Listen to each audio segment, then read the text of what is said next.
èyí tó tóbi jùlọ nínú àwọn lẹ̀kùn tí yẹn máa ń gbà fi dẹni oríire ayé àtàlùkìyàmá òun náà ni babul qana'ah, la porte de la satisfaction. Ayant mayami nínú Islam, fama hiya al-qana'atu ya ibadallah, qu'est-ce que c'est que la satisfaction, serviteur d'Allah? Ayant mayami nínú Islam, kí wá ní tí a ń pè ní al-qana'ah, kí ni tí ó ti ẹ̀jẹ́ ká mọ̀ ohun tá ń pè ní al-qana'ah? Al-qana'ah bí Faransé ó bá tú wọ́n ní la satisfaction, bí Yorùbá ó bá tú wọ́n ní ayọ̀ ọkàn. Fama hiya al-qana'atu ya ibadallah, kí ni tá mọ̀ pé ní al-qana'ah, kí ni tí a mọ̀ ní ayọ̀ ọkàn? Al-qana'atu رضا القلب بما قسمه الله تعالى وترك التطلع إلى ما في أيدي الناس. إن تنقني القناعة, la satisfaction, quand on parle de la satisfaction, mes chers frères et sœurs en islam, c'est que le cœur soit content de ce qu'Allah Azza wa Jalla lui a attribué et qu'il renonce à convoiter ce que possèdent les gens. In tinge al-qana'a, òun ni ridal qalbi bima qasamahu Allah, òun ni kí ọkàn èèyàn kó yọ́nú, òun ni kí èèyàn ó yọ́nú, òun ni kí inú èèyàn kó yọ́, òun ni kí èèyàn kó gba tító pẹ̀lú tọ́lọ̀wọ̀n bá lékè ọlá pín fún nínú ayé. Èyí tá ń pè ní al-qana'a, òun ni kí èèyàn gba tító pẹ̀lú tọ́lọ̀wọ̀n bá lékè ọlá tó pín fún yàn láyé.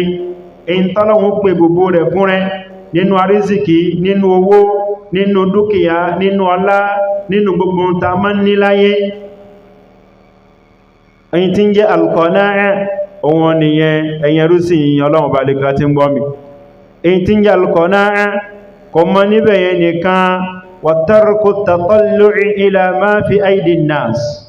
Ẹ̀yin tí ń jẹ́ al-qana'a, ayọ̀ ọkàn, òun náà tó ní wípé kíyàn gbéjù sílẹ̀. Kí ni tí yàn fẹ́ gbéjù sílẹ̀ jàmá?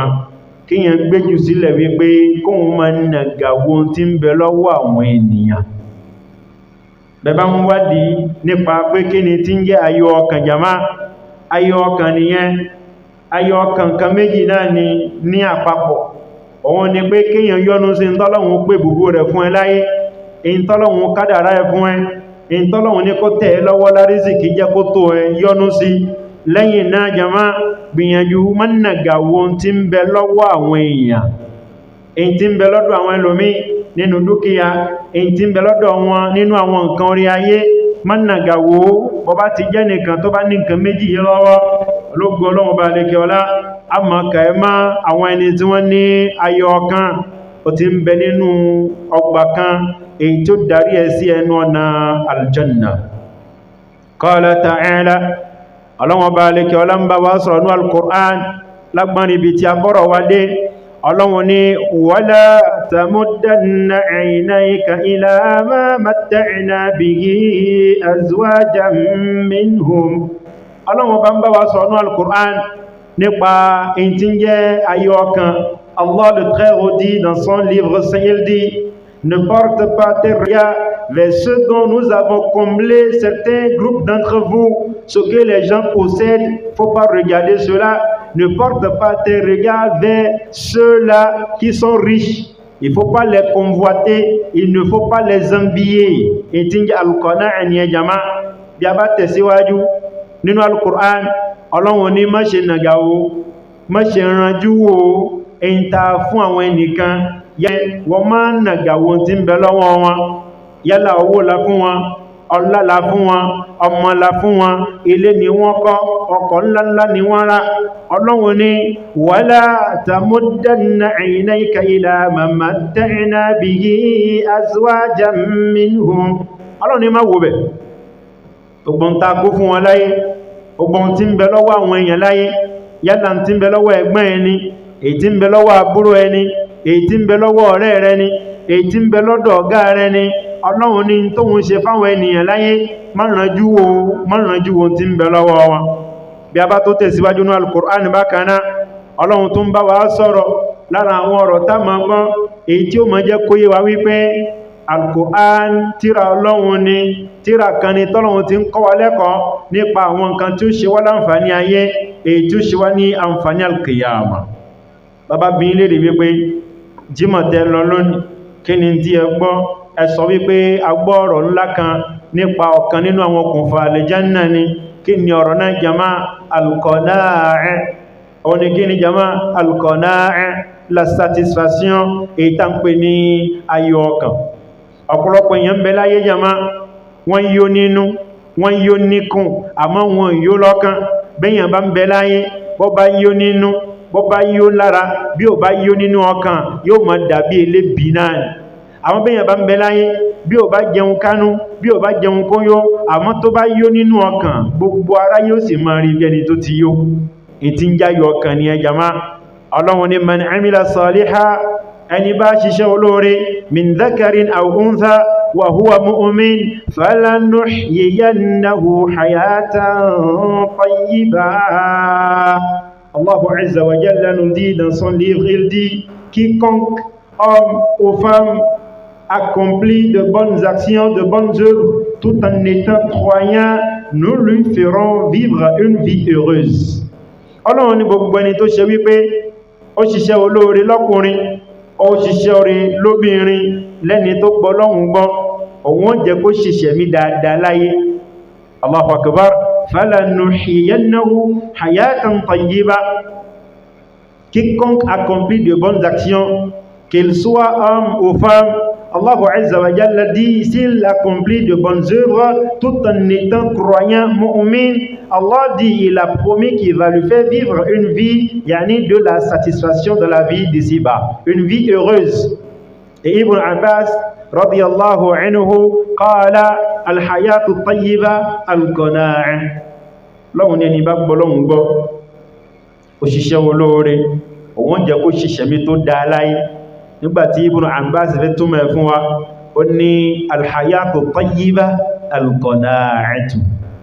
Ó ní tí ń jẹ́ la vie heureuse, la signification de la vie heureuse dans ce verset, selon l'explication de Ibn Abbas, radiyallahu anhu, il dit, c'est la satisfaction. Ìyẹn ni pé bọ́lọ̀ bá fún ẹni tí ń jẹ́ al-qana'a, ó fún ẹni tí ń jẹ́ ayọ̀ ọkàn, orí ńlá ni Ọlọ́run bá dékẹ́ ọlá ṣe fún ẹ. Ọlọ́run dákun ṣe mi àti ẹ̀yin lẹ́ni tí ò ní ayọ̀ ọkàn. Ọba tó tẹ̀síwájú nínú Suratul Baqara, Ọlọ́run ní wa 'asa an takrahu shay'an wa huwa khayrun lakum. Allah Azza wa Jalla nous dit aussi, il dit, il se peut que vous détestiez une chose alors qu'elle est un bien pour vous. Ọlọ́run ní ó ṣe é ṣe, wa 'asa, ó lè wáyé, wa 'asa, ó lè happen wípé kíkì kan kó ṣẹlẹ̀ sí yín láyé, kò tẹ́yìn lọ́rùn, bó ṣe ṣẹlẹ̀ sí yín inú bí yín, bó ṣe ṣẹlẹ̀ sí yín kò dọ́gba fún yín, wa huwa khayrun lakum, oore sí ní fún yín. Ẹlòmí iṣẹ́ bàjẹ́ máa lọ́wọ́, wallahi ni kíṣẹ́ kó bọ́ lọ́wọ́ èèyàn jàmá, èyí tó ṣe pé bàbá gbé sórí òṣùwọ̀n wa, a rí pé tí ó dáa ni, àmọ́ Ọlọ́run sọ wípé wa 'asa an takrahu shay'an wa huwa khayrun lakum. Ó ṣeéṣe kẹ́yìn kẹ́ kórìíra nǹkan gbà mí kó sì ṣe wípé oore ni fún yín. Ṣorí maṣíìnì tó ń gbé kiri gbóró yẹn kò tẹ́ ẹ lọ́rùn lóòótọ́, ó ní maṣíìnì náà kò gba dèmàrẹ́ ma, wọ́n máa ń tí òun ṣiṣẹ́ ni, in tó kórìíra ní jàmá, àmọ́ ṣeéṣe kó ṣe ń gbé oore ni fún ẹ. Bọ́ bá lọ́wọ́ ra sánkẹ́ tuntun, bọ́yọ́ ti máa bẹnu sàárè ní ìsìn ọmọ. Wa 'asa an takrahu shay'an wa huwa khayrun lakum. Ilé tó ń gbé yẹn, ilé yẹn kìí ṣe lé ti ẹ, ilé mẹ́háyà ni, ẹni tó jẹ́ láńlọ́ọ̀dù ẹ, tó jẹ́ propriétaire, ojoojúmọ́ ní fi ń kẹ́rù ẹ síta, in tó kórìíra ní, ó súnmọ́ kó ṣe ń pé tó bá ti ń bẹnu lé ti ẹ náà, ká burú kàkó ti máa ṣẹlẹ̀ sí ẹ lọ́wọ́lọ́wọ́ yìí. Ìyẹn ni wípé lágbo ibi táwa yìí, Ọlọ́run bá wa sọ̀rọ̀ wípé gbogbo ohun tí ń jẹ́ tí ò tẹ́ wa lọ́rùn, gbogbo ohun tí a bínú sí, gbogbo ohun tá yọnú sí náà kọ́ ló jáburú fún wa o. Wa 'asa an takrahu shay'an wa huwa khayrun lakum.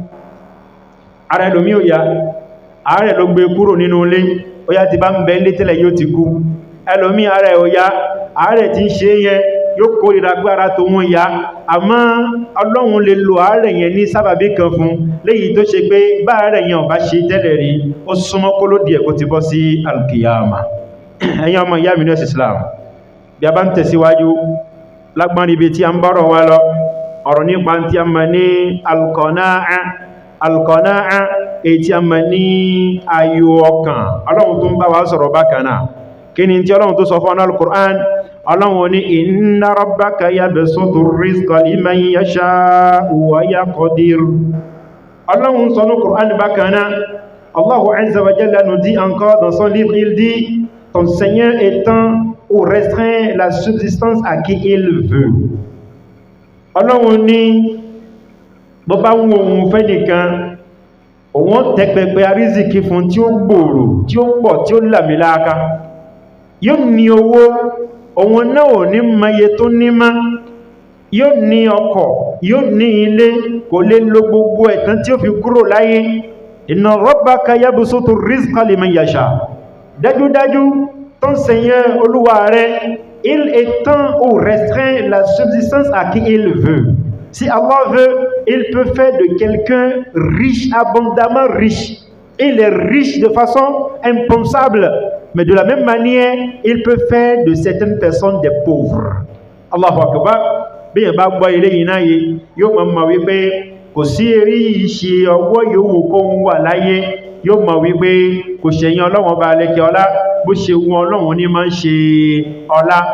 Ẹ̀yin ọmọ ìyá mi nínú ẹ̀sìn Islam bàbá gbọ́ yàyé dáadáa kí ni tí ó ṣe ẹjà máa ọmọ wípé ọjọ́ tóun bá lọ ọjà bóun bá ta bó bá pọ̀ ó wọ Ọlọ́run bẹ́ẹ̀ ọjọ́ tó bá lọ bọ́ bá ta bí ò bá tó nǹkan bà wípé tún wọ Ọlọ́run bẹ́ẹ̀ ni ọjọ́ tó bá lọ tó ta nǹkan kan rárá ta lóhun bẹ́ẹ̀ jàmá òun Ọlọ́run bẹ́ẹ̀ ni al-qana'atu òun náà ní tí a mọ̀ ní kí ni jàmá ayọ̀ ọkàn bí a bá kúrò ní Qur'an ẹgbẹ́ atakan ká lọ sí ọ̀dọ̀ annabi Muhammadu sallallahu alaihi wasallama bí a bá lọ wọnú súnà annabi sallallahu alaihi wasallama kí ni tó sọ fún wa nípa ìtí a mọ̀ ní al-qana'a sallallahu alaihi wasallam ó ní irda bima qasama Allahu laka takun aghna an-nasi.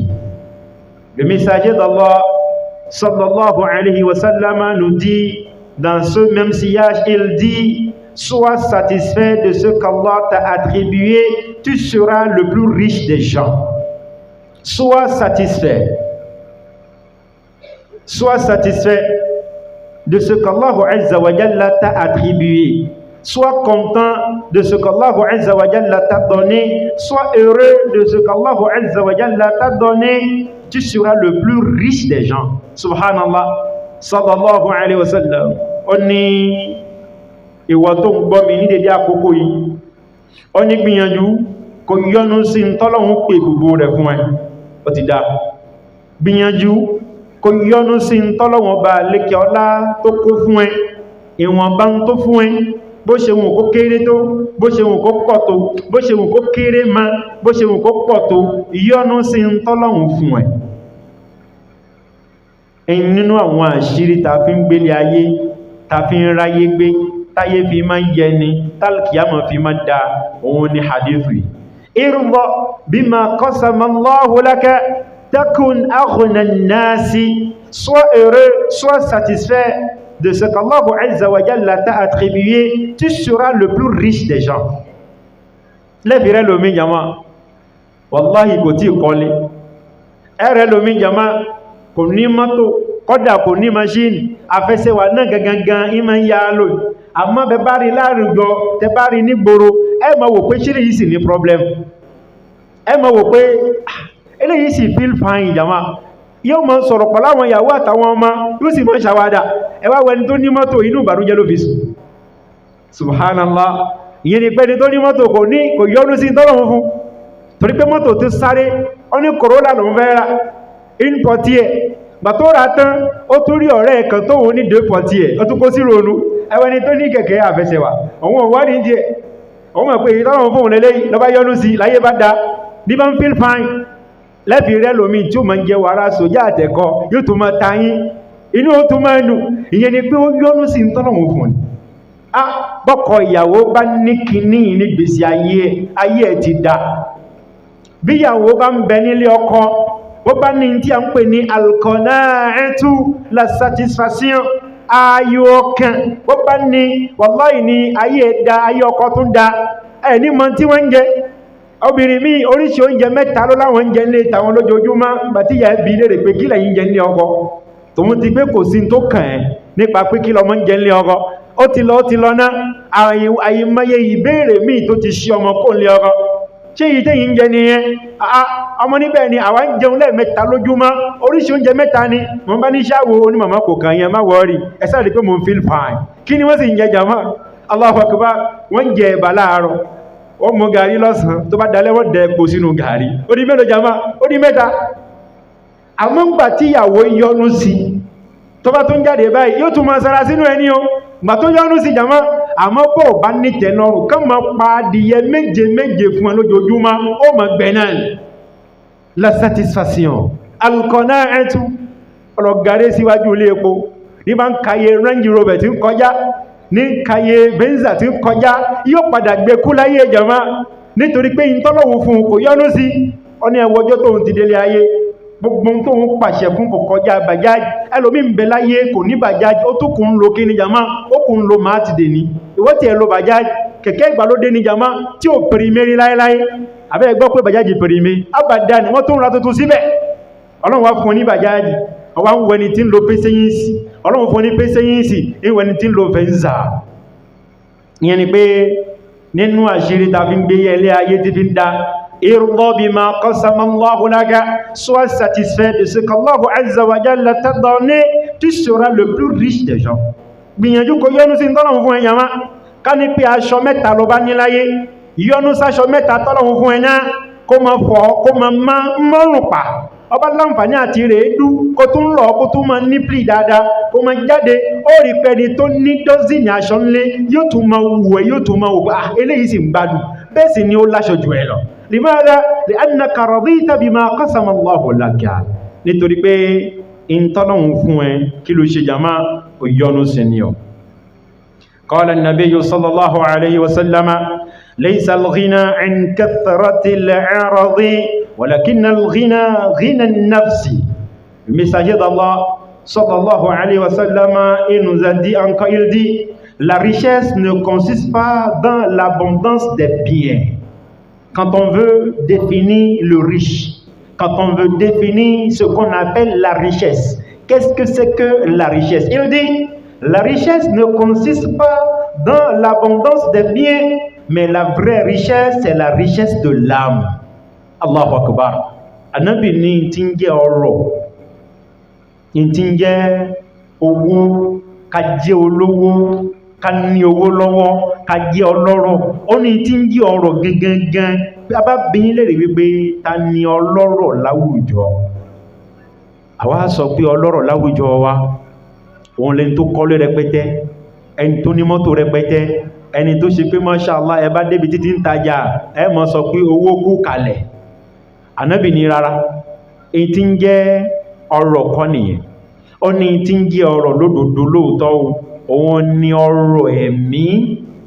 Talẹ́ni tó yóò jàmá, ẹni tó yóò kìí ṣe tó jẹun sínú tó ràn bàbàbà, ẹni tó yóò gangan ìlẹni tó yóò nínú ọkàn. Wa qala sallallahu alayhi wa sallam, òjíṣẹ́ Ọlọ́run sallallahu alayhi wa sallam il nous dit encore, on est qad aflaha man aslama wa ruziqa kafafan wa qanna'ahu Allahu bima ataahu. Il dit, ce dernier a certes réussi. When we are looking for the successful people in this world, bàbá ń wá nípa àwọn ceux-là qui ont réussi leur vie, on est là, il réussi. Celui dont je veux parler là, il a certes réussi sa vie. Alors, ni tó ń fẹ́ sọ pareil o, òun ṣe kí ni, ó ti ṣoríire, ó ti káyé já. Il dit, il a certes réussi, celui qui a embrassé l'islam. Il est soumis à Allah Azza wa Jal. Il croit en Allah Azza wa Jal et en son messager sallallahu alayhi wa sallam. Il a certes réussi, celui-là qui a embrassé l'islam, qui a reçu de quoi subvenir à ses besoins et qu'Allah a rendu satisfait de ce qu'il lui a donné. Allahu Akbar. Donc quand on veut parler de ceux-là qui ont réussi, ils ont combien de qualités? Ils ont deux qualités principales. La première, à un moment donné, on dit pour. La première qualité, c'est quoi? C'est qu'il soit soumis à Allah Azza wa Jal. Il est musulman, il a embrassé l'islam, il est content qu'il soit musulman, il ne se plaint pas. Secondo, la seconde qualité, c'est quoi? C'est qu'Allah Azza wa Jalla lui a comblé de la satisfaction. Allah lui a fait grâce de la satisfaction. Il lui a fait don de la satisfaction. Il a rendu heureux. Il a agréé. Il est d'accord. Il est content de ce qu'Allah Azza wa Jalla lui a donné comme subsistance.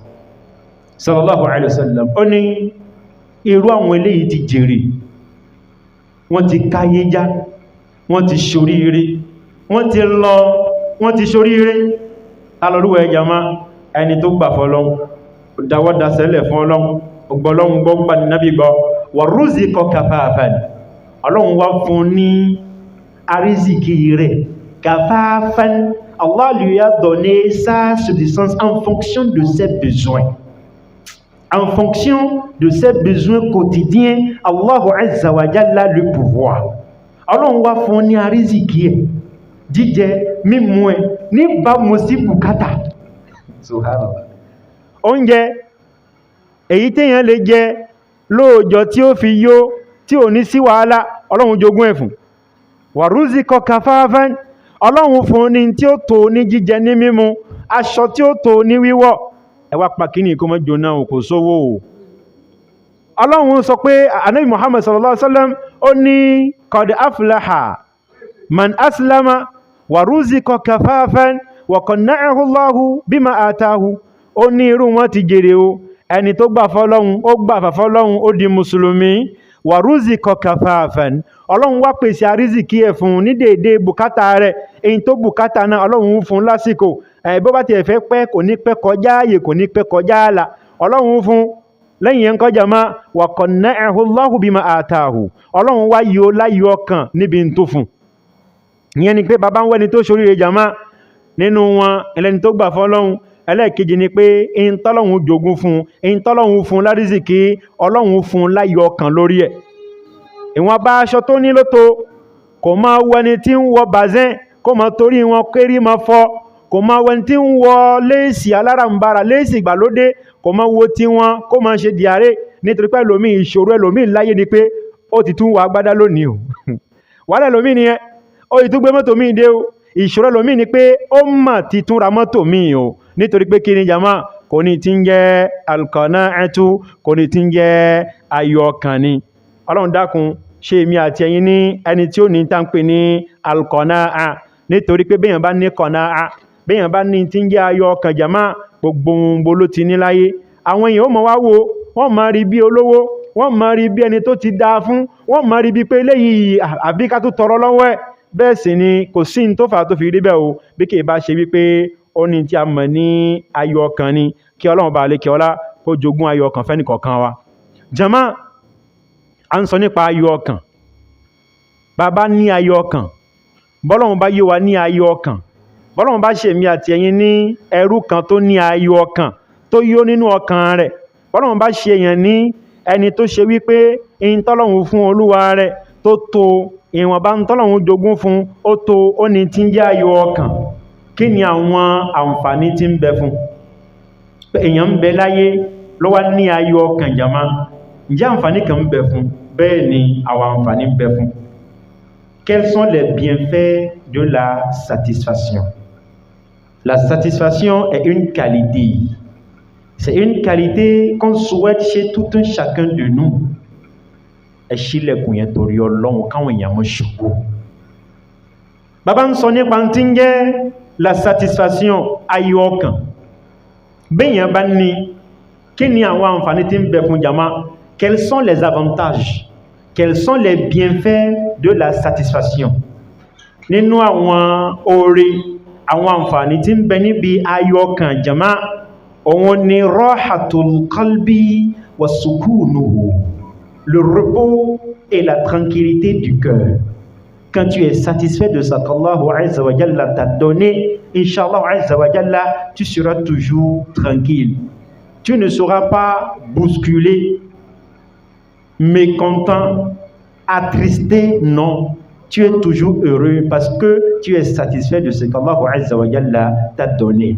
Ẹlẹ́ẹ̀kejì jama nínú àwọn orí àwọn àǹfààní èyí tí ń bẹ níbi ayọ̀ ọkàn òun ni daf'ul hasadi wa tama'i, la protection contre l'envie et la convoitise.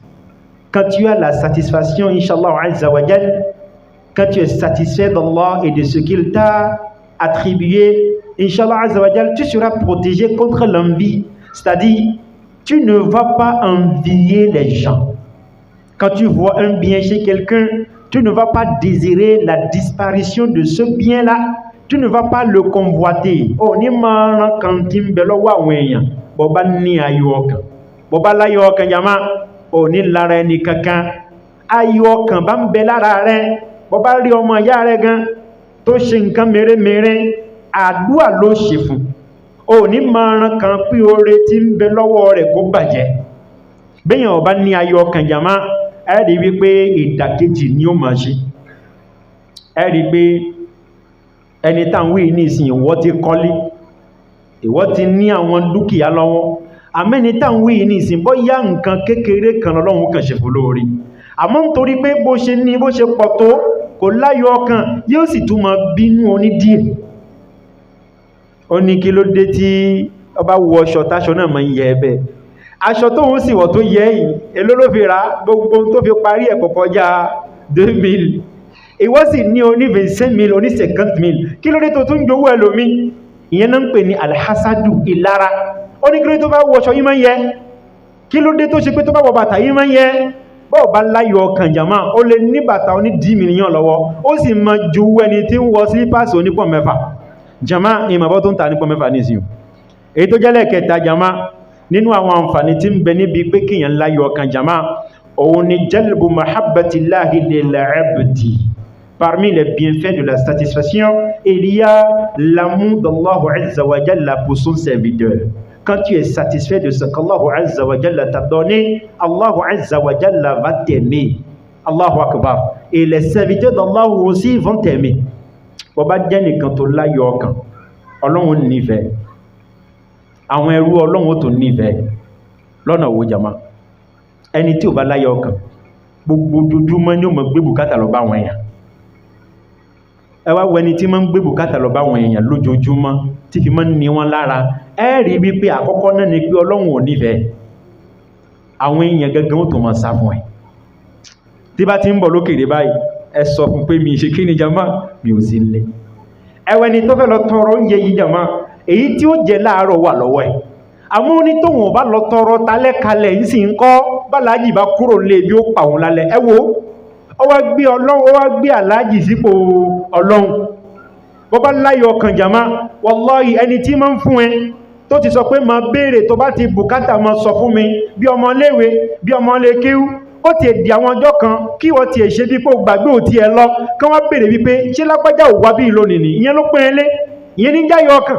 Àmọ́ sàlámù alaykum, alaykum sàlámù, ó ti tún dé, ẹ bá gbé gàrí náà fún. Wallahi ò láyọ̀ ọkàn jàmá. Bó bá láyọ̀ ọkàn, ó mú gàrí, ó tún gbé pẹ̀pẹ̀ sẹ́nu tó mọ táyín, ìyẹn ní jáyọ̀ ọkàn jàmá. Àmọ́ ìkàn yẹn ni ó kí ló dé? Wallahi kókó mú látàárọ̀, ẹlòmíì sì ń bẹ látàárọ̀ yẹn, wallahi kò tí ì mú mi, kò tí ì mú omi, ìwọ sì ti mú kókó, ó ní mọ́sà méjì wà lérí ẹ mọ bá ṣe tún jàmá. Ó ní ẹbí ń pa òun gan ni, òun jẹun látàárọ̀, ó jẹun látàárọ̀, aago 2 láti lu ẹ̀dà ní àwẹ̀ lẹ́ẹ̀kan ní àmọ́ mú kókó kan tẹ́lẹ̀ jẹ̀bẹ́, ó sì jẹ mọ́sà méjì sí rí ẹ, kókó kan mọ́sà méjì kò tí tọ́ ẹ. Àwọn nìkan bẹ̀m̀bì kan ní ìsìn wọn mọ̀ pé ebi ń pa àwọn. Tíyàn bá láyọ̀ ọkàn jàmá, wallahi ni ò ní dẹni tí ó mọ̀ kan lẹ́kù kiri. Àmọ́ bó bá láyọ̀ ọkàn, owó lè wà lọ́wọ́ ẹ, àmọ́ ṣé mi orí rẹ̀ sì dẹ́sẹ̀ kan bẹ̀, dísọ̀ alátàsí. Yóò jókòó mẹ́rin bàbá ń gbé onídẹ́sẹ̀ kan bẹ̀, owó sì wà lápò ẹ̀, kò láyọ̀ ọkàn jàmá. Báyọ̀ ọkàn bá ń bẹ fún ẹ jàmá, ó rí wípé gbogbo àwọn èèyàn wọ́n nífẹ̀ẹ́, torí pé ò ní mọ̀ ní wọ́n lára. Pàápàá jùlọ kò tún lọ jáfa, bó bá lọ ní ayọ̀ ọkàn, gbogbo jàmá ni ó sá lọ tán. Nítorí pé àfá ó ti lọ́dọ̀ tèmi náà, àná ló rẹ́ nìkan wá, ó tún rẹ́ nìkan wá, ó tún rẹ́ nìkan wá, torí kìí ayọ̀ ọkàn ní jẹ́ bẹ́. O lè mọ kọ́mọ ní kéwú, kébí ma pa ẹ́, ó láyọ̀ ọkàn máa pariwo pé dákun ẹ̀sán wọn lè géwú o, ẹ̀sán wọn lè géwú. ẹni bá ní fúra mọ̀ pé ibi ní pàápàá a ó sì gbọ́dọ̀ gbẹ̀tọ́ ẹ̀ bí kò gbọ́dọ̀ gbẹ̀tọ́ ẹ̀ jama yóò gbẹ̀tọ́ ẹ̀. èèyàn gbọ́dọ̀ ní ayọ̀ ọkàn. bó bá láyọ̀ ọkàn jama Ọlọ́run nífẹ̀ẹ́ rẹ o, bẹ́ẹ̀ sì ni àwọn èèyàn náà wọ́n nífẹ̀ẹ́ dáadáa. wọ́n lè fọ̀rọ̀ hàn, wọ́n lè fọ̀rọ̀ fi tó ẹ létí tó bá láyọ̀ ọkàn. bó bá láyọ̀ ọkàn jama ó ní lára, bó bá sì ní lára bóore bá dọ́dọ̀ àbúrò ẹ̀ kò ní sọ fún ẹ̀. àìmọye èèyàn jama títí ó fi ralẹ̀, ó fi kọ́lé, ó fi kó sínú ẹ̀, àwọn ẹbí ẹ̀ ò sì mà. kí ló dé jama? ọ̀pọ̀lọpọ̀ nú wọn láyọ̀ ọkàn, ọ̀pọ̀lọpọ̀ nú wọn onílára ni wọn. ó ní tán bá gbọ́ ní ìsìn inú wọn ní dùn sí.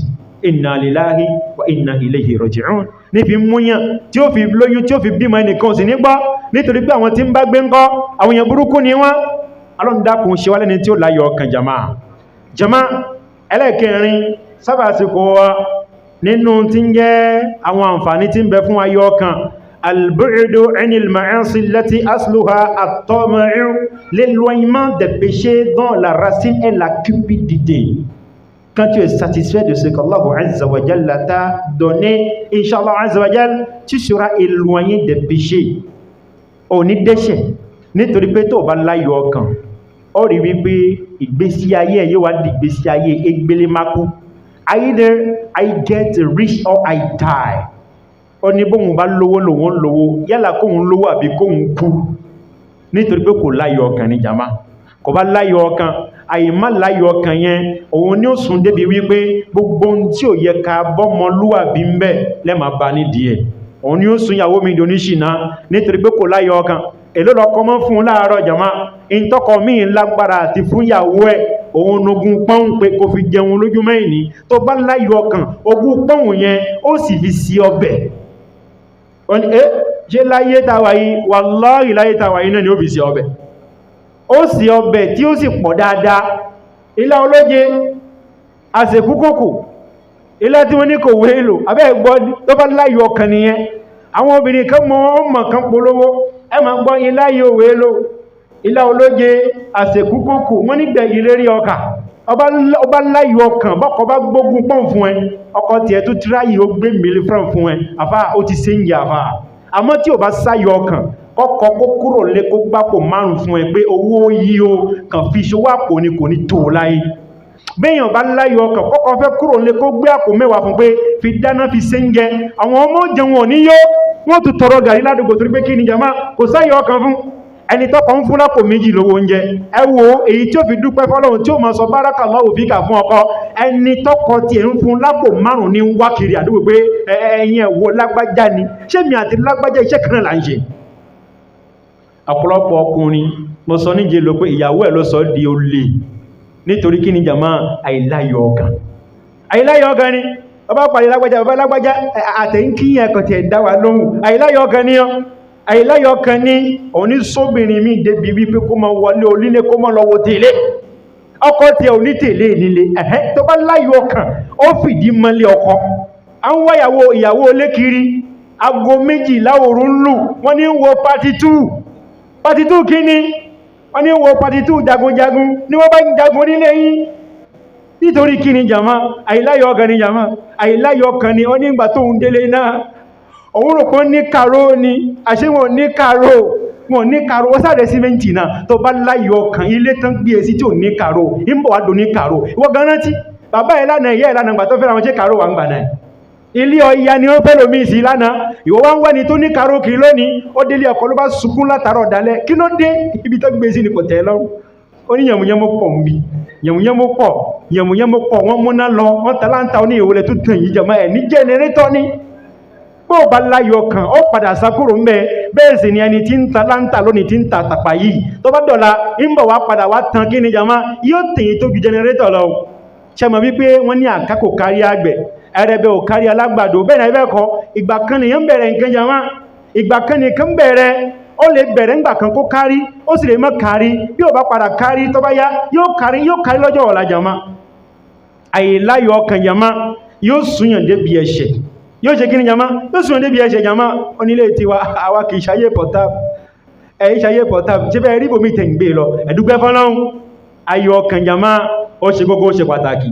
àwọn obìnrin kan kárí láyé láti bàtọ́kọ̀ wọ́n ti fẹ́ wọn sílé wọn sùn orí bẹ́ẹ̀dì rí jàmá èrí kí ni wọ́n sùn èrí kẹrẹ̀wẹ́ nípòbẹ̀ wọ́n sì láyọ̀ kan débẹ̀ wọn ròyìn fẹ́ nìkan rí láyé pé ní kẹrẹ̀wẹ́ làwọn sùn barakallahu fikunna ọlọ́run bá yín fún lálùbáríkà tó pọ̀ àwọn obìnrin kan bẹ jàmá bí wọ́n ṣe ń jẹ bí wọ́n ṣe ń mu kò yí ará àdúgbò bẹ́ẹ̀ sì ni ìyàwó yẹn ní dáná nílé yẹn ará àdúgbò kan mọ̀ pé òun ní dáná nígbà tó láyọ̀ kan ó tún fi bú ọkọ láṣìírí àmáwọn àti láwí gbogbo àdúgbò ti ma láyé sítata nánú asómanami gbẹ́dọ̀ má bá ìsọnù wá sítata nánú ẹwọ́ ní sítata nánú yìí náà o ìtí ń ṣe ń gbà kan rí o àmọ́ nítorí pé kò tún tó má kò sáyọ ọkàn ìyàwó lóhun lọ léèdè orí o ilé bàbá tóhun sandini làwọn ń jẹ láàárọ̀ pẹ̀lú pé tí ò tọ́ sí ní irọ́ nípa àmọ́ kò sáyọ ọkàn ẹlòmí rò pé tóun bá lọ lé ọgọ ìgbádùn ni yìnyín fàájì ní iṣẹ́ gbogbo ẹ̀ náà kọ́ ni la vie évolue en décadence la vie évolue en dents de scie ẹ̀yìn sọ pé ayé ò lọ bí ọ̀pá àbá ìgbà ò lọ bí òréré bá padà fẹ́ dàbí kó fẹ́ rí bákan ẹ padà ní sùúrù ẹ̀ ńlá yọ ọkàn ni aqulu qawli hadha.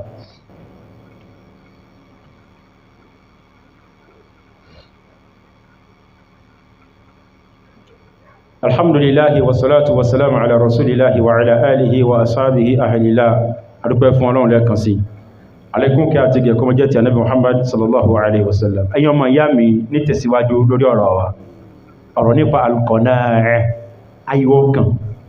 One of the best solutions of our problems nowadays, l'une des plus grandes solutions de nos problèmes de nos jours, c'est la satisfaction. Qu'on se contente de ce qu'Allah Azza wa Jalla nous a attribué. Tàbá yọ kíní yẹn kúrò nínú àdúgbò kan, àdúgbò yẹn ò lè lọ síwájú. Bó bá fi kíní yẹn sínú ilé kan, ilé yẹn ti dá ayọ̀ kan. Òun ni ó mú ọmọ tí ó kúrò nílé láyé kànáà, àwọn ọmọ kan wọ́n kárí láyé. Àwọn ọmọ táwọn wí lónìí wọ́n ti di dọ̀kítẹ́, wọ́n ti di dìrẹ̀tẹ́ o. Bàbá ń lọ léèwé lánàá kí ni wọ́n bù sápò gàárì. Wọ́n bù gàárì sápò ọ̀tún. Kúlíkúlí wọ́n ṣẹ sápò sí ni alé wọn lọ ọba délé ìwé ní wọ́n jẹ wọ́n lọ wo mi wọ́n mú sí ní kàntín báwọn bá lọ kàntín wọ́n fẹ́ lọ mú mi ní ẹnìkan sí ní ma tí wọ́n jẹ́ ẹlòmí ẹ̀kùrọ́ ni wọ́n sì sí lápò yóò fi lọ léwé kàkígbé wọ́n ti ràn lọ́pọ̀ àwọn ti di dọ̀kítẹ́ lónìí ní ìsìnjàmá ẹwà wo ọmọ mi lónìí bàbá ń gbìyànjú ó kó 300 fún ìtò léjú bí ìbá ṣe pé kò dá ká gbáyàn létí inú sọ fún ìbàdí kan fọ́ ilétí bàbá kó jìyàjìyà kó ṣe wàhálà ọmọ bẹ́ ti ń káwó ṣe ọmọ bí pọ́n kan ṣe ń di pọ́n méjì òkúkú ma tí ẹni pé kó jíwó bàbá kó àìní satisfaction àìní kọ́nà òun ni ó mú bàbá kó ṣe wàhálà bàbá lọ láìní ọ̀sẹ̀ kan kò délé láìní oṣù kan kò délé ó tún wá tíráyì ó gbìyànjú fún ẹ ní pọ́n mẹ́fà kò tún tó ẹ kọ́kọ́rọ̀ kọ́ ń bọ́ọ̀lù ní tòun wa ṣọmọ ní ẹ má wọrí bá lọ àbọ̀ ń bọ̀ ọmọ ń ṣe bẹ́ẹ̀ fún ọ̀nà èpè kọ́ àwọn kankan bẹ wọ́n pè ní aljaza'u min jinsil amali kama taf'alu yuf'alu bika bó ṣe ni wọ́n ṣe fún wọn náà àìláyọ̀ ọkàn yàmá ẹwà wọn ma tó bá dé kàntín kí ni wọ́n wò yàmá wọ́n ma wọn gàbá yìí èyí tó gbẹ̀yìn mẹ́fà sí ìrẹsì ni wọ́n wò èyí tó rẹyìn dòdò ẹja ni wọ́n wò sòsìsì ni wọ́n wò ìwọ òwò ẹgbẹ́ ẹ̀ tó ṣe pé pure water ló mú dání pẹ̀lú gàrí kẹjọ máa kẹgbẹ́ ẹgbẹ́ yẹlẹyẹ ń wọ́tọ̀ the bread of the same feather flock together bẹ́ẹ̀ náà ẹgbẹ́ kọ ẹgbẹ́ yẹlẹyẹ ń wọ́tọ̀ àmọ́ bó bá mọ ìwọ̀nba rẹ̀ bó bá sì láyọ̀ ọkàn àfá ẹlòmí kí ń lọ sípọ̀ ọmọ nítorí kí ní jama olóhùn ní bàtà subhanallah bó bá fẹsẹ̀ lásán fi ṣe sípọ̀ àlàáfíà ni o ẹ̀yàn ọmọ ìyá mi nínú Islam ọmọ mi wà ní ìsàn ọmọléèwé ni o ìtún sokúndò ní o ẹkùn wọn ní ìsùn ó ní bàbá òtún wọn tí ìrà sáàkì fún níbi tí léèwé dé dúró yìí níbi táwọn ẹnìkan ti ń gbé ṣaka rẹ̀ sí tí ó tún mọ tọ́jú ẹ̀ tí ó mọ protégé bí ṣe mọ́ gbé sí lélẹ́ ìwọ́ ti ní sáàkì tó lò láti pàṣẹ kò sì tí ìbàjẹ́ ó ní àbíkán ra sáàkì míì fún torí pé òun pàṣẹ ìbàjẹ́ ń ṣe yí ẹ̀yìn yọ̀ gbogbo ọmọ tí ń lọ léèwé tí bàbá ń sanwó léèwé ìyá ń sanwó léèwé tí tún jí owó bàbá ẹlẹ́ṣẹ̀ nìyí o àbíkẹ́ lọ túbá bàbá ti gbìyànjú ti tráyé o nípa pé ò láyọ̀ ọkàn owó tó fún ẹ kò tó ẹ yóò tún lọ parọ́ owó photocopy ọ̀sán alìkìyàmọ̀ dandan ni kò san ọ̀sán náà ni o ẹ̀kọ́ láyọ̀ ọkàn jama nínú àwọn àǹfààní tí ń bẹ fún ayọ̀ ọkàn òun ni barakatul mali wal umuri. Parmi les bienfaits de la satisfaction, il y a la bénédiction dans les biens et la vie. quand tu es satisfait de ce qu'Allah Azza wa Jalla t'a donné, Inch'Allah Azza wa Jalla, Allah Azza wa Jalla va mettre de la bénédiction dans ta vie et aussi dans tes biens, Inch'Allah Azza wa Jalla. Alors que Fajama, il nous a enfani et timbe font al-qana'a aywa kan oni as-sa'adatu al-usriya, oni le bonheur familial. Quand on est satisfait de ce qu'Allah Azza wa Jalla nous a donné, Inch'Allah Azza wa Jalla, il y aura du bonheur dans notre famille.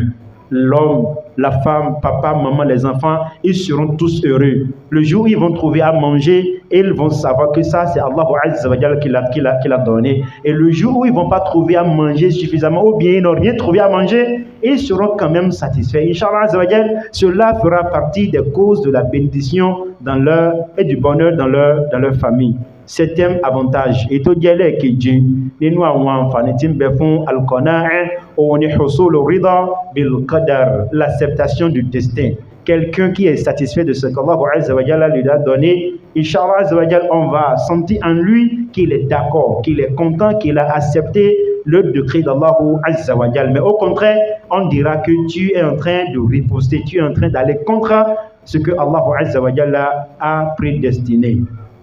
أي روسيا لون تافي ما لولي لوني جماعة اعلموا أن القناعة ليست ترك العمل بل هي عمل مع قلب راض وطلب بغير حرص وسعي بلا ذل جماعة.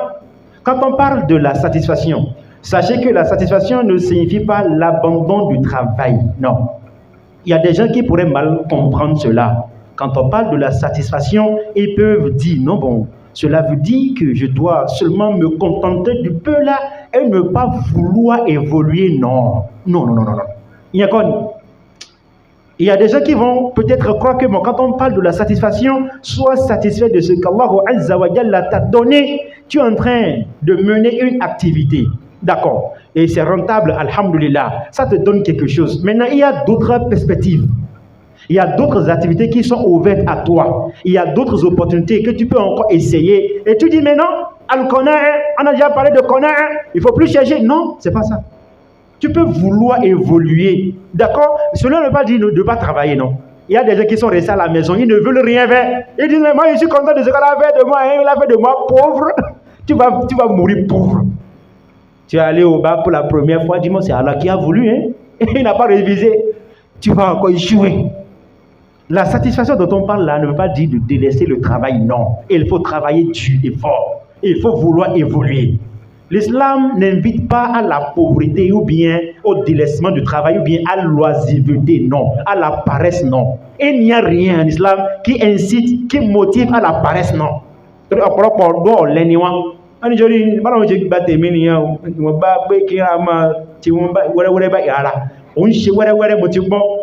Kálá yọ kan ò sọ pé ká má fẹ́ tẹ̀síwájú. Ẹgbọ́n mi yóò, aṣọ kan ló ní láyé, ayọ̀ kan ò sọ pé kó má fẹ́ láṣọ mi o, má tayọ àlà ni o. Má wá aṣọ kejì yẹn gbọ̀nà haram, gbìyànjú kó tẹpá mọ́ṣẹ́ kó ní nǹkan. Ilé bàbá ẹ̀ lọ wà, olóláyọ̀ ọkàn pé ó ti tẹ́wù lọ́rùn, bàbá àti ò bá kọ́lé, ìwọ́ rí bí kan gbé. Ton papa, il a construit, d'accord. Tu vis dans la maison de ton papa, tu dis que tu es satisfait. D'accord, tu es satisfait, c'est Allah qui l'a voulu ainsi, mais tu veux mourir dedans. Si ton papa n'avait pas construit, toi, tu serais où? Donc, il faut aussi construire pour tes enfants. Donc, quand on parle de la satisfaction, cela ne veut pas nous démotiver, non. Hein? Ça nous encourage plutôt à ne pas envier d'autres, à ne pas convoiter ce que les autres détiennent. Àmọ́ ìyẹn ò sọ pé kó mọ́ ṣiṣẹ́ kárakára ó tẹra mọ́ṣẹ́ ọlọ́bíṣẹ́ lágo mẹ́wàá ọlọ́wọ́ ní satisfaction kọ̀nà kí ní yẹ́ bẹ́ ọ̀lẹ́ ní ẹ́ ọlọ́wọ́ ní kọ̀nà ló ń sùn ó ní kù sẹ́tẹ̀ ló jírí dìíṣẹ́ ó yẹ ká gbá ẹni dìí léwẹ̀ ẹ̀ ìyẹn ni pé kọ̀nà ẹ̀ta ń sọ yìí o kò ní ká má ṣe kí ni jama kò ní ká má ṣiṣẹ́ o kò ní ká la jókòó sí mọ́ṣáláṣí ká má fa la ilaha illallah o ká má ṣe àdùkárù láti àṣùbá àti tí òun ó fi yọ títí á fi kánsárì rárá ìyẹn ò ní kó má ṣiṣẹ́ ó ṣiṣẹ́ àmọ́ bọ́bá ṣiṣẹ́ náà o iṣẹ́ halali ló ṣe ó lè ṣiṣẹ́ kó lágùn kó dàmú kó ń pòbẹ lọ́míṣẹ́tẹ̀ lọ parakú lọ gbogbo bí tó lé lọ kó fi máa wá rísìkì kiri àmọ́ jẹ́ kó ṣe pé ọ̀nà halali ni o má gbígbọ́ ọ̀nà ẹ̀bùrú má ṣe pé o fẹ́ jalè má ṣe tí ń jẹ́ màdàrú ọ̀nà àlùmọ̀kọ́rọ́ yìí ká fi kó owó ká fi zero fi kún zero kó di púpọ̀ má ṣe yẹn tó bá ti ń tẹ̀pá mọ́ṣẹ́ tó ń tẹ̀síwájú inshallah azza wa jal má ràn kàn má àǹbíyé má ṣe kéta ẹnìkan ìwọ má tẹ̀síwájú ìyẹn là ń sọ ò lẹ́yìn ẹja má gbogbo ohun tọ́nà bá wá pèsè fún ẹ lẹ́yìn yẹn jẹ́ kó tó ẹ ó ti try ó gbìyànjú ó try ó yẹ pé gbogbo ohun tó padà rí náà díẹ̀ náà ni má sọ pé tọ́ bóun bá mọ̀ ní kóun ṣe báyìí tẹ́lẹ̀ rí rárá gbà wípé bọ́lọ̀ ṣe fẹ́ òun ni táàfin mọ́ lọ lé jama Ànábì Muhammad sallallahu alaihi wasallam ó ní انظروا إلى من هو أسفل منكم ولا تنظروا إلى من هو فوقكم ó ní ẹ̀yin èèyàn mi ẹ̀yin tẹ́ jẹ́ mùsùlùmí ó ní regardez ceux qui sont en dessous de vous et ne regardez pas ceux qui sont au-dessus de vous ó ní àwọn tẹ́ máa wò láyé àwọn tẹ́ máa wò láyé ìlà àwọn ẹni tí wọ́n ń bẹ nísàlẹ̀ yín àwọn tẹ́ jù lọ ní kẹ́ máa wò. Regardez ceux-là qui sont inférieurs par rapport à vous. Ceux qui sont inférieurs à vous, regardez ceux-là. Ne regardez pas ceux qui sont supérieurs à vous. Quand on parle des affaires mondaines, quand on parle des biens, de ce qu'on détient dans cette vie-là, regardez, observez ceux-là qui sont en dessous de vous. C'est cela qui va vous faire remercier Allah Azza wa Jal. Si chaque fois vous ne faites que regarder ceux qui sont en dessous, vous n'allez jamais remercier Allah Azza wa Jal pour le peu qu'il vous a donné. On est ma wa ni tí wọ́n kéré sí yín nínú owó, tí wọ́n kéré sí yín nínú ariziki, tí wọ́n kéré sí yín nínú dúkìá, ìyẹn ni ó jẹ́ kẹ́ dúpẹ́ fọ́lọ́run. Àmọ́ ká ní pé bá ń wà wọn tí wọ́n jù yín lọ, ẹ lè dúpẹ́ fọ́lọ́run láyé àyíbẹ̀ kan ọ̀rọ̀ asán kéèzì ọ̀rọ̀ ní pèsè yìí sí ṣé ó dúpẹ́ kò ní dúpẹ́ yóò kàn mọ́ pé àyè mo fẹ́ ta kẹ̀kẹ́ yìí kí ló dé ọ̀rọ̀ ní pèsè yìí mọ́tò tó rà ní ìsètò kúbọ̀ ní àmọ́ mashallah epo wà lójú ẹ̀ ọ̀rọ̀ ẹni tó yọ tiẹ̀ ní páàkì ní tuntun yàn ń gbọ́dọ̀ ta mọ́tò yìí kí ló dé jàmá rárá àmọ́ ká ní pé níbi ẹ̀sìn ni níbi irun kíkí níbi àwẹ̀ gbígbà níbi ìmọ̀ níbi káka Qur'an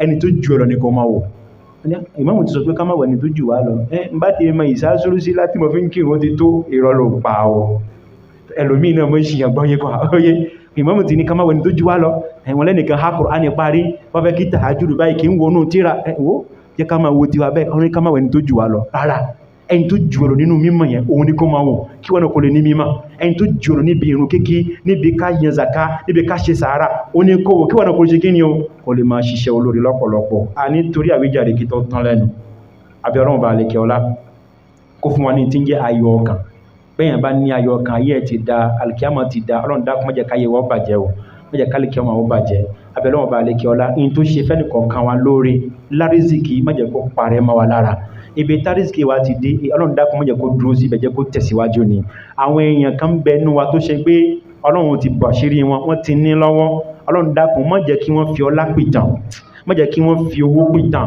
àwọn ẹnìkan bẹ àlàáfíà tó wọn lára àárín pé wọ́n lálàáfíà Ọlọ́run dákun má jẹ́ kó di fíafíà gbogbo ẹni tí wọ́n ń bẹ nípò ààrẹ Ọlọ́run dákun bá fún wọn lálàáfíà gbogbo ẹni tó ṣe ń pé àárẹ̀ ló gbé wọn pamọ́ àárẹ̀ ni ò jẹ́ kán jáde mọ́ Ọlọ́run dákun bá wa fi ìwòsàn tó péye fi rántí ẹnìkọ̀ọ̀kan wọn à ń bẹ lọ́wọ́ bá lékè ọlá gbogbo àwọn ọ̀dọ́ tí wọ́n ń wojú Ọlọ́run níbi iṣẹ́ níbi ọmọ níbi arísìkì bá wa dá wọn lóhùn Ọlọ́run ọba wa dá wọn lóhùn tán kọ́ wọn mọ́ ṣe o jẹ́ kí wọ́n lè na sójú ọ̀nà Ọlọ́run bá lékè ọlá Ramadan ti ń kù oṣù méjì àti ọ̀sẹ̀ méjì Ọlọ́run dákun jẹ́ kó bá wa láyé o jẹ́ kó bá láyé wa o jẹ́ kó bá láyé àtàláfíà ìmánu tá fi gbà jogún ẹ̀ fún wa arísìkì tá fi gbà jogún ẹ̀ fún wa àlàáfíà tá fi gbà jogún ẹ̀ fún wa àwọn ẹnìkan ń bẹ wọn sí láyé mọ́ wọn lè gbàwẹ̀ mọ́ àjọgbà tèṣí ni wọn ò lè gbà tọdún yìí mọ́ Ọlọ́run dákun bá wa foríjì wọn wọ́n ti ń bẹnu sàárè a ti gbé wọn sí a ti gbé wọn gbìn wọn ò lè gbàwẹ̀ mọ́ wọn ò lè kírun mọ́ wọn ò lè yọ zàká mọ́ wọn ò lè wájímà mọ́ wọn ò lè lọ wáàsí mọ́ wọn ò lè gbọ́ Kùránì mọ́ wọn ò lè lọ mọ́ṣáláṣí mọ́ wọ́n ń bẹnu sàárè ní ìsìn